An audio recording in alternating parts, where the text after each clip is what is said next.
Tragedies such as this can happen at any moment. You may think the chances of that happening are so low that it'll never happen to me. Many fires are happening due to the lack of smoke alarms. The Red Cross responds to a house fire or other disaster every 8 minutes.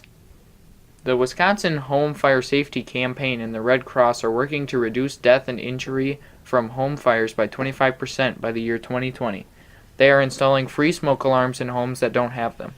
They also want to educate people about fire safety. The Ullman Fire Departments want to help people know the risks that come with not having a working fire alarm, and they want you to be safe. The average lifespan of a smoke detector is around 10 years.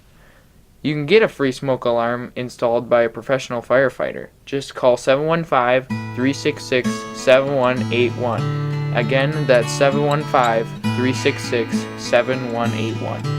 Thank you, Red Cross, for keeping us safe, and thank you, Ullman Fire Department, for taking the time to help.